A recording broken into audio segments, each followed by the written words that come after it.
Moralidade, ambição e o lado sombrio do mundo financeiro, ali do mercado financeiro, são alguns dos fatores que levam Jordan Belfort, o grande protagonista que impulsionou ali o papel do Leonardo DiCaprio no filme do O Lobo de Wall Street, são fatores que geram uma discussão imensa acerca do quanto que Martin Scorsese colocou ali uma realidade versus uma ficção, um filme absolutamente profundo e um filme que, quando ele gera esses debates, nós temos que interpretar o quão nocivo foi Jordan Belfort para o mundo e ainda tem sido, porque o cara poderia perfeitamente ter sido colocado como um grande vilão, que de fato foi, mas não, ele foi impulsionando pessoas a quererem ser Jordan Belfort e também ele impulsionou a pessoas trabalharem como Jordan Belfort. Não só trabalhar no mercado financeiro, que aí tem o seu risco de perder, mas sim impulsionando mentirosos, como por exemplo alguns coaches que se mostram ali totalmente ambiciosos, sem moral nenhuma e levando pessoas a acreditarem que se fizerem da maneira que eles fazem, vão levar ali as suas vidas financeiras para o auge, né? Então, o filme e também a realidade depois do filme, o filme já é baseado em fatos reais, mas a realidade depois do filme, ela é colocada de uma maneira totalmente glamurosa, uma maneira belíssima. Cenas no filme de sexo, grandes festas ali lindíssimas e deliciosas, altos carrões e bebidas e a vida noturna, tudo, helicóptero, tudo que um cara de uma mansão pode ter, um bilionário, tudo isso colocado de uma maneira simplista, não pelo Scorsese, mas pelos admiradores de Jordan Belfort que esquecem que do outro lado, lá do outro lado, alguém perdeu dinheiro para esse alguém aqui ganhar fortuna. E é isso que nós vamos abordar aqui hoje, o quão complexo e o quão pesado é você identificar Jordan Belfort no filme do Lobo de Wall Street como um verdadeiro herói mundial, um cara que hoje está dando palestras, é pesadésimo. Bom, eu quero começar com vocês aqui agora falando que primeiramente o filme, ele é uma obra-prima de um dos, se não for o melhor, um dos melhores diretores de cinema que esse mundo aqui já viu, que é o Martin Scorsese, né? E aí ele chama um time bem... Chamou o DiCaprio, que pra mim também, depois de ter feito O Aviador, ele fez, a cada filme que ele fez, ele se mostrou totalmente capaz, perfeito pra cada papel, né? Desde Titanic, até antes, né? Diário de um Adolescente, até mesmo depois que ele faz Os Gangues de Nova York. A cada papel que DiCaprio fazia, ele se mostrava mais capaz. Quando o Scorsese chama ele para fazer Lobo de Wall Street, ele traz para fazer um papel de biografia, que é de um cara que não existiu, ele existia. Jordan Belfort hoje não é velho. Jordan Belfort hoje, ele dá palestras por aí, já vi até inclusive para comprar, tem um flyer para comprar a palestra de Jordan Belfort, onde você ia num hotel, sabe, num lugar assim interessante, ia ter um café para você acompanhar de maneira carésima, acompanhar uma palestra de Jordan Belfort para você aprender aquelas artimanhas PNL, aquela programação neurolinguística que ele colocava para convencer pessoas a fazerem exatamente o que ele queria. Ou seja, entregar, literalmente tirarem dinheiro do bolso e colocar na mão de Jordan Belfort. E aí DiCaprio, ele pega esse personagem e ele coloca assim, parece que ele pegou o papel e jogou dentro dele, sabe? Imagina aí, ó, entrou dentro, ele virou o Jordan Belfort. E aí quando ele faz as palestras, você vê Jordan Belfort na vida real fazendo a palestra e o DiCaprio no filme, e ainda contada a história enquanto biografia, é perfeito. Um perfeccionismo colocado ali de maneira assustadora. E quando Scorsese coloca a mão na obra e faz esse filme tão glamuroso, caramba, quem que não quer aqui ter os carrões, as mansões? Margot Robbie é a mulher do DiCaprio, depois que ele já tá bilionário, e aí você fica se vendo numa vida comum, E olhando pra Jordan Belfort, no DiCaprio, hollywoodiano, aquela produção de Scorsese, as festas, fazendo aquilo que bem entende, sabe? Aquele prédio tá atrapalhando meu avião, vou lá e compro o prédio. É nesse nível aí. E aí todo mundo, eu pelo menos, falo, cara, é isso que eu quero pra mim. É exatamente isso que eu quero pra mim. Então esse glamour colocado, Scorsese recebeu críticas negativas. Falou assim, peraí, como é que você me coloca dessa forma? Esse glamour todo, você contou pouco da realidade negativa com que Jordan Belfort ele causou nas vítimas, porque as vítimas que entregam dinheiro nas mãos de Jordan Belfort ou das empresas que ele trabalha, elas pouco tiveram seus relatos no filme, né? Ou nada. Nós não tivemos ali um documentário, nós tivemos um filme de Hollywood. Então, claro que não iria aparecer as vítimas. E aí muita gente coloca isso como um problema para Scorsese resolver. E aí os defensores da obra colocam que a queda no final de Jordan Belfort são realmente as propriedades que precisava para mostrar que aquela vida do crime, aquela vida não compensa.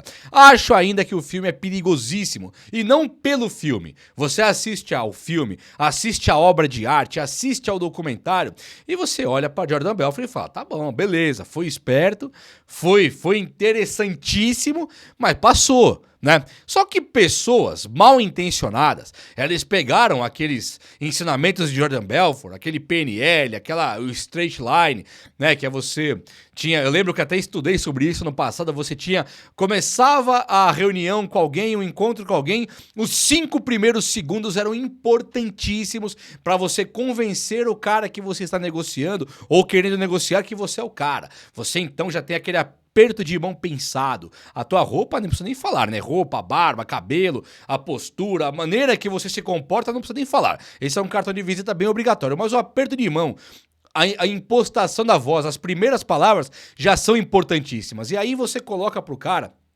o rapport, a maneira do cara falar com você, você tentar dobrá-lo com ele crescendo, ele ficando confortável, e aí você apresenta para ele as dores, as dificuldades que ele precisa para comprar o seu produto final. É uma aula, não vou ficar aqui falando, mas quando no filme, por exemplo, o personagem do amigo do DiCaprio lá, que é aquele cara que transfere dinheiro pra Suíça, ele vem, me ensina aí, como é que eu faço pra vender uma caneta? Eu quero vender essa caneta. O cara fala, tá bom, me escreva um bilhete. O cara não tem o caneta, tá aqui, vendido.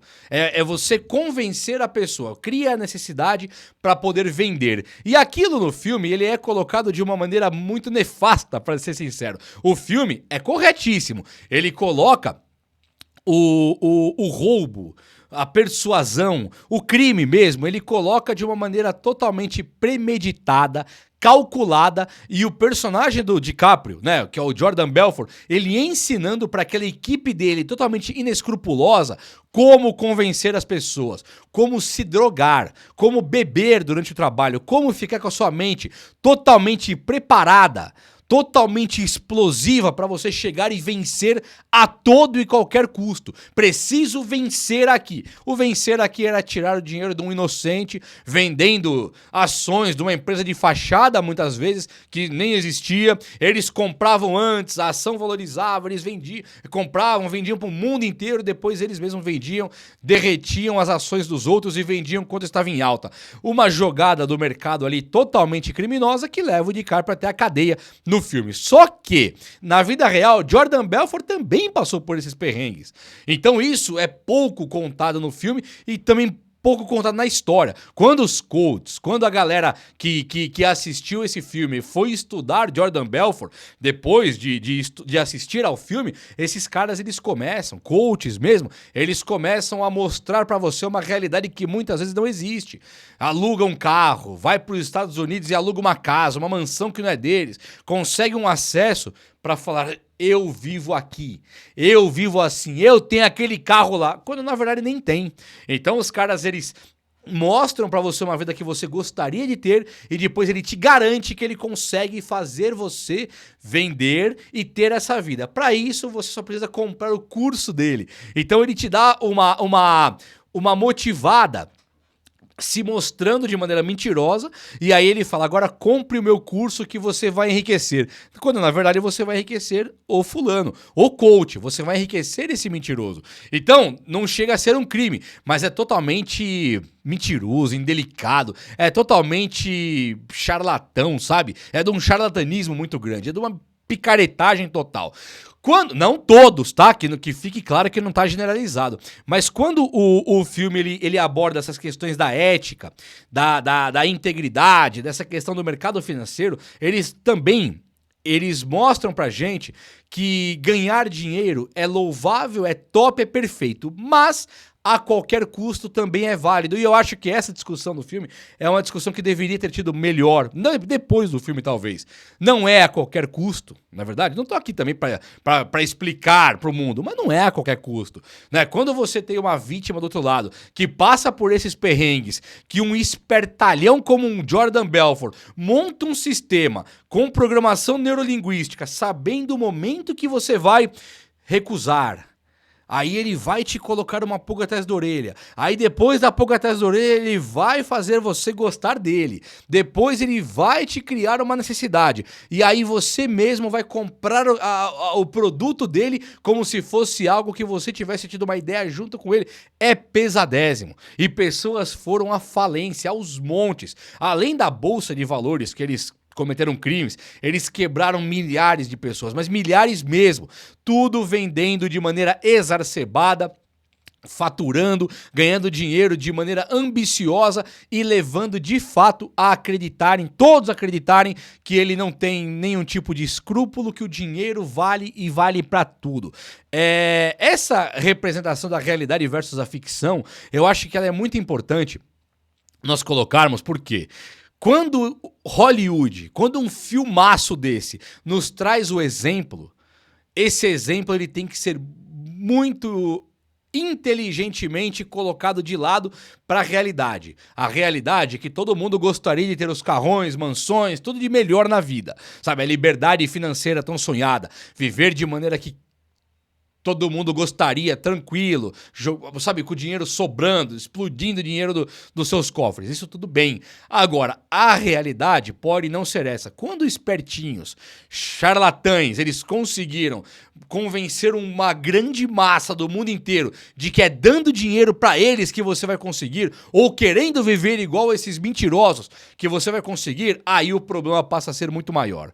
Aí o problema passa a ser grandioso. E de novo, nós temos Scorsese, dirigido Leonardo DiCaprio, Margot Robbie, elenco recheadíssimo de estrelas, e os caras feitos, montados, com Rolex, com limousine, tudo aquilo que nós gostaríamos de ter nas nossas vidas e de maneira absolutamente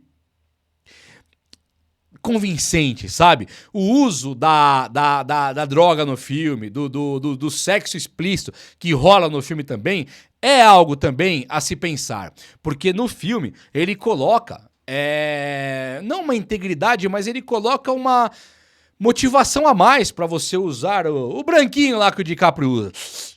Não vou nem falar o nome aqui, mas ele fala que aquela motivação que ele tem, aquele pique, aquele gás, aquela energia, ela se deve muito a ele usar substâncias proibidas, sabe? Não só a bebida alcoólica que ele usa, mas ele também usa todos os tipos de drogas. E aí ele tá 90% do dia dele medicado, porque ele usa um negocinho aqui pra dar o gás aqui, aí ele usa o remédio pra dar nas costas, ele trabalha com uma energia que não existe no ser humano. Então, de novo, quando nós vamos avançar na profundidade do tema, como que um ser humano consegue chegar no nível de Jordan Belfort jogando o jogo segundo as regras, sabe? Sem usar nenhuma substância, sem fazer nada de errado e sem quebrar ninguém, isso não é possível. Portanto, a figura de Jordan Belfort, que hoje, para o mundo inteiro, é uma figura não exemplar, mas é uma figura admirável. Admirável pro bem ou pro mal. Eu admiro Jordan Belfort, apesar de eu achar que ele deveria estar preso, né? Eu não admiro, não é o termo admirar, mas é uma coisa curiosa, né? Ele desperta na gente ali um sentimento de caramba, cara. Como que esse cara conseguiu? Será que vale a pena? Ele deixa uma questão meio paradoxal.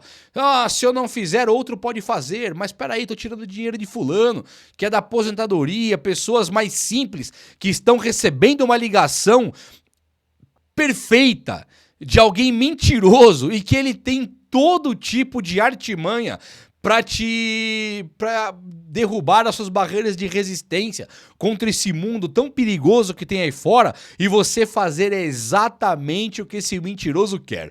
Rapaz, esse filme do Lobo de Wall Street, ele é intrigante, ele é muito intrigante e se você não viu ainda, aqui eu tentei usar bastante sem spoiler, mas é um filme assim, é um filme barra documentário totalmente dentro da perfeição de informações e dentro da perfeição das informações e também dentro de uma perfeição cinematográfica da sétima arte ali, onde Scorsese, ele simplesmente, ao lado de DiCaprio, ele dá uma aula de como é fazer. Perfeito, magnífico enquanto obra, mas esse dilema, esse paradoxo de o quanto isso é nocivo e talvez não devesse ser colocado para o mundo, também tá aí para entrar no campo da discussão. E eu deixo aqui desde já o campo das discussões aqui aberto. O local para comentários está totalmente aberto, eu quero te ouvir também o que você achou de O Lobo de Wall Street e se você tem alguma coisa para dizer de Jordan Belfort. Beleza? Então tá bom, o vídeo de hoje foi esse, espero que você tenha gostado e se você gostou, ó, chega nesse like aí, eu sou o Juba, esse aqui é o Cinema com o Juba e eu conto muito com você por aqui. Se inscreva também, fechou? Um abraço, meus amigos, até a próxima, valeu!